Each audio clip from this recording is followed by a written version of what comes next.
Hello everybody, welcome back to How to Reset Info channel. In today's video I'll show you how to easily change and manage the SSH key settings on your Bitwarden on PC.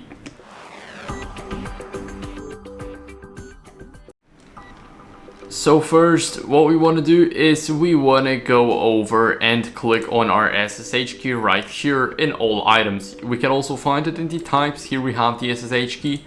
Now we need to click on the pencil, and as you guys can see here, we can change the item name. We can see our private key right here, or we can import key from the clipboard. Here we have our public key, and here we have our fingerprint. Basically we can change our private key here if we got our own, and here we can also change the notes for it, and then we can click on save. So this is basically how you guys can manage those settings.